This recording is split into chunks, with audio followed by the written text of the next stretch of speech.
Hello student, जैसा कि आपने पिछले क्लास में देखा था कि आवेश के बारे में जितना बताया गया था उसके आगे से देखते हैं। यहाँ पर हम लोगों ने एक क्वेश्चन देखा है कि यदि किसी चालक में सामान्य अवस्था से 10 की घात 15 इलेक्ट्रॉन अधिक हैं तब चालक में आवेश की मात्रा एवं प्रकृति ज्ञात करनी है। तो देखते हैं कि हम लोगों ने एक आवेश के लिए एक फॉर्मूला देखा था, Q is equal two plus minus NE। यहाँ पर N जो था वो इलेक्ट्रॉनों की संख्या थी और E थी इकाई आवेश।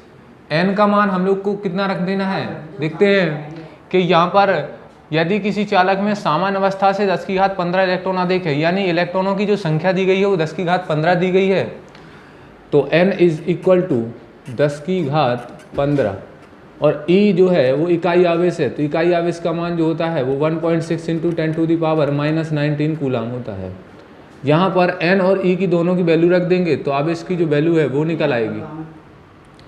अब यहाँ पर प्लस माइनस का मतलब क्या है कि ये आवेश दो प्रकार का होता है, प्लस भी हो सकता है और माइनस भी हो सकता है। अब प्लस कैसे, माइनस कैसे, यहाँ पर ये बताएगा कि जो किसी चालक में जो सामान्य अवस्था से इलेक्ट्रॉन अधिक होते हैं, जब इलेक्ट्रॉन अधिक होते हैं तो इलेक्ट्रॉन होते हैं माइनस, और उसकी प्रकृति के कारण पूरी की पूरी वस्तु ऋण आवेशित हो जाती है। इस प्रकार से ये जो आवेश का जो प्रकृति होगी वो ऋण आवेशित होगी, यानी कि माइनस का N का मान रख देंगे 1.6 इंटू 10⁻⁻19 और 10 की घात 15, तो Q बराबर माइनस का 1.6 गुणा 10 की घात -4 कूलाम, ये आपका फाइनली आंसर होगा।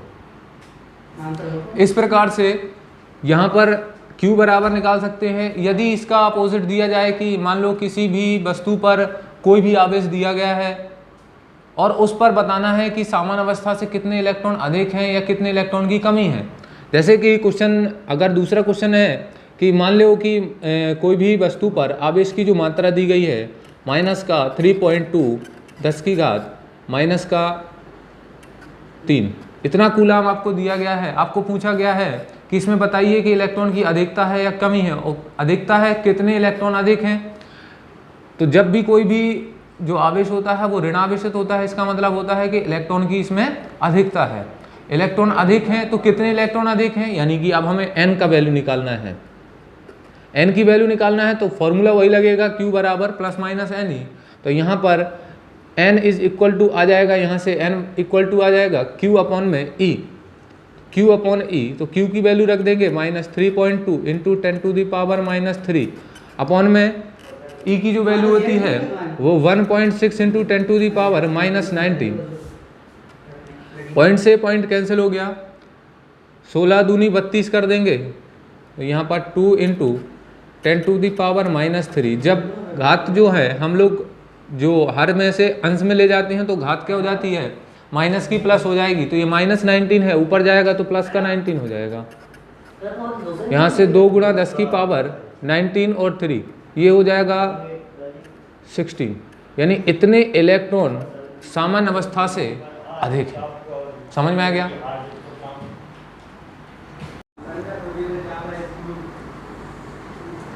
आगे देखेंगे आवेशन की विधियां। आवेशन की विधियों में देखेंगे घर्षण विधि होती है, पहली विधि होती है, दूसरी चालन विधि, तीसरी प्रेरण विधि होती है। चालन विधि में हम लोग पढ़ चुके हैं कि जब कोई दो अनावेशित वस्तुओं को आपस में रगड़ते हैं तो इनमें आवेशों का या इलेक्ट्रॉनों का क्या हो जाता है, एक दूसरे में स्थानांतरण हो जाता है।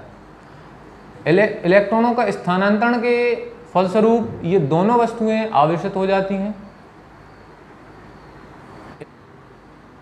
किसी वस्तु पर इलेक्ट्रॉन सामान्य अवस्था से अधिक आ जाते हैं तो हम बता सकते हैं कि इस पर माइनस आवेश हो गया है, और जिस वस्तु पर इलेक्ट्रॉन की कमी हो जाती है वो वस्तु हो जाती है धन आवेशित। इस प्रकार से ये घर्षण विधि होती है।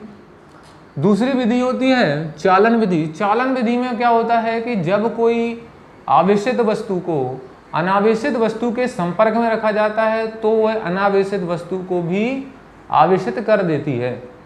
ये विधि जो होती है वो चालन विधि होती है। जैसे कि हम लोगों ने ऊष्मा स्थानांतरण की विधियों में चालन विधि पढ़ी हुई है 11th क्लास में, तो उसी प्रकार से ये आवेश की जो चालन विधि होती है कि जब कोई आवेशित वस्तु के संपर्क में कोई अनावेशित वस्तु को रखते हैं तो वह अनावेशित वस्तु भी आवेशित वस्तु के कारण आवेशित हो जाती है।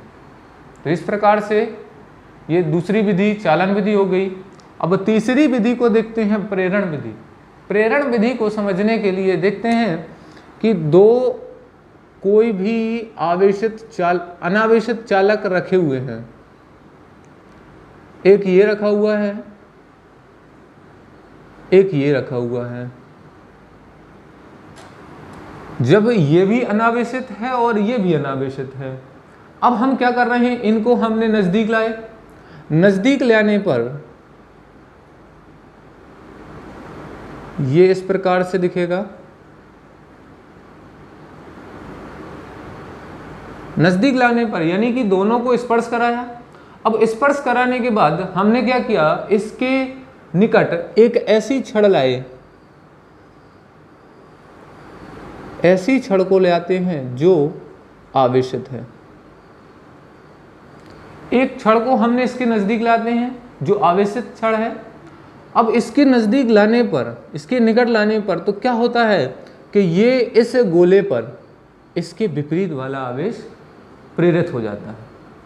तो इसके जो निकट वाला सिरा, अब देखो ये और ये एक ही चीज बन गई, तो इसका निकट वाला सिरा ये होगा और दूर वाला सिरा ये होगा। तो इसके निकट वाले सिरे पर इसके विपरीत वाला आवेश आ जाता है, यानी ये प्लस आवेश आवेशित है, धनावेशित वस्तु हमने रखी हुई है इसके नजदीक में, तो इस पर आ जाता है माइनस चार्ज, जबकि दूसरे सिरे पर आ जाता है प्लस चार्ज। अब इन दोनों वस्तुओं को हम फिर से अलग कर देते हैं।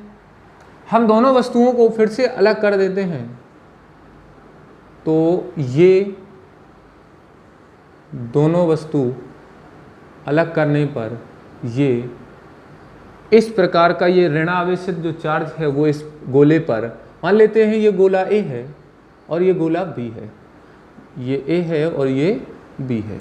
तो इस A जो गोला है उस पर जो माइनस चार्ज है वो जब अलग करते हैं तो इसके पूरे पृष्ठ पर माइनस चार्ज आ जाता है। इस प्रकार से ये जो वस्तु हो जाती है वो ऋण आवेशित हो जाती है और ये वाली वस्तु पर धन आवेशित एक समान रूप से वितरित हो जाता है। इस प्रकार से ये वस्तु धन आवेशित हो जाती है। समझ में आ गया? तो इस प्रकार से ये घर्षण विधि और चालन विधि और ये प्रेरण विधि हो गई।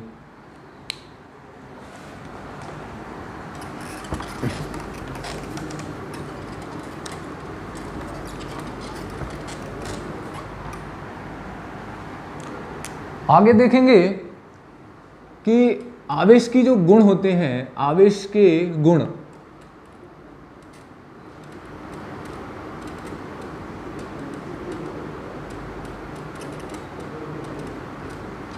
आवेश के गुण में देखेंगे हम लोग कि आवेश के कौन कौन से गुण होते हैं।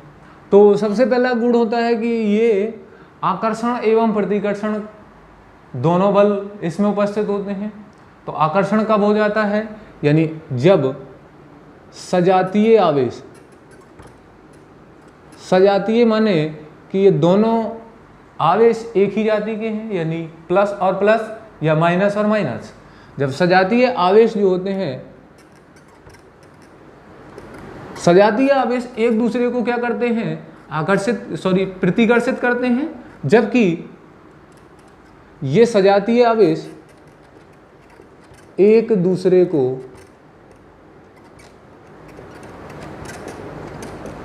प्रतिकर्षित करते हैं।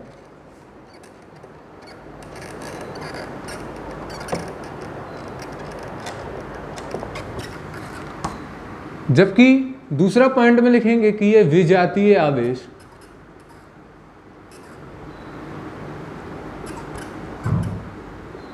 एक दूसरे को आकर्षित करते हैं।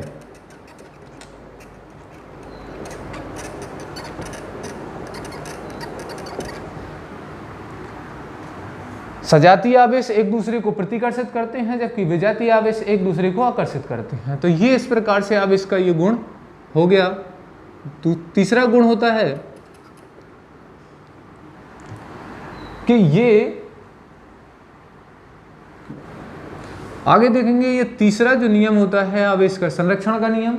आवेश संरक्षण का नियम क्या होता है? संरक्षण मतलब ये संरक्षित मतलब कोई सुरक्षित चीज है। इस प्रकार से आवेश को ना तो उत्पन्न किया जा सकता है और ना ही नष्ट किया जा सकता है, केवल इसका एक स्थान से दूसरे स्थान पर स्थानांतरण किया जा सकता है या एक वस्तु से दूसरी वस्तु में स्थानांतरण किया जा सकता है। तो आवेश संरक्षण का ये सिद्धांत होता है कि आवेश को ना तो उत्पन्न किया जा सकता है और ना ही नष्ट किया जा सकता है, इसको केवल एक वस्तु से दूसरी वस्तु में स्थानांतरण किया जा सकता है। तीसरा जो नियम होता है आवेशों की योज्यता। योज्यता से मतलब होता है कि यदि कोई वस्तु पर कुल जो आवेश होता है वो आवेश यानी किसी भी वस्तु या निकाय का जो कुल आवेश होता है वो उस निकाय में उपस्थित प्रत्येक कणों के आवेशों का बीजगणितीय योग होता है। यानी कि जो आवेश यानी कोई भी निकाय है उस पर कुल टोटल आवेश जो है Q है, और ये आवेश किसके बराबर होगा? उस निकाय जो बना हुआ है, किन किन कणों से बना हुआ है, सभी कणों के जो आवेश होंगे उनके बीजगणितीय योग के बराबर होगा। यानी मान लेते हैं कि ये Q1, इन पर जो कण है वो Q1, Q2, Q3 minus Q4 minus Q5, इस प्रकार से ये बहुत सारे कण हैं जिनके आवेश ये हैं Q1, Q2, Q3, minus Q4 minus Q5। तो अब ये पूरे निकाय का जो कुल आवेश होगा वो इनके सभी के बीजगणितीय योग के बराबर होगा। यानी Q1 plus Q2 plus Q3, अब ये माइनस में है तो यहाँ पे माइनस लग जाता है, और यह माइनस में है तो ये माइनस में लग जाता है। तो इस प्रकार से हम लोग किसी भी निकाय का आवेश निकाल सकते हैं। ये हो गया कूलाम का नियम। इम्पोर्टेंट है, ये कूलाम का नियम जो है वो इम्पोर्टेंट है। हम देखेंगे कूलाम का नियम होता क्या है, इसकी डेफिनेशन कैसे बनाएंगे। ये आपके पास कोई दो आवेश हैं, एक आवेश Q1 है, दूसरा आवेश Q2 है। ये कुछ ना कुछ दूरी पर स्थित हैं, यानी ये स्मॉल r दूरी पर स्थित हैं। दो आवेश हैं जिनके जो मान है वो Q1 है और Q2 है, ये परस्पर स्मॉल r दूरी पर स्थित हैं। अब जब दो आवेश होते हैं तो इनके बीच में गुण होता है इनका आवेशों का कि आकर्षण होगा या इनके बीच में प्रतिकर्षण बल होगा। तो ये जो आकर्षण और प्रतिकर्षण है ये एक प्रकार के बल होते हैं, ये बल ही आपकी कूलाम के नियम की डेफिनेशन बताएगा। तो ये जो Q1 और Q2 दो आवेश हैं, इन पर लगने वाला जो आकर्षण या प्रतिकर्षण बल है वो F, वो समानुपाती होता है दोनों आवेशों के गुणनफल के समानुपाती। यानी जो वैद्युत बल होता है वो होता है आवेशों के गुणनफलों के समानुपाती एवं उनके बीच की दूरी के वर्ग के व्युत्क्रमानुपाती होता है। ये होता है आपका कूलाम का नियम। तो कूलाम का नियम F proportional Q1 into Q2 बटे में R²। तो यहाँ से F की जो वैल्यू आएगी प्रोपोर्शनल आएंगे, कांस्टेंट आ जाएगा, तो वो होता है 1/4 पाई F∗0 Q1 Q2 अपॉन में R²। ये इस प्रकार से हम लोग कूलाम का नियम जान पाए हैं।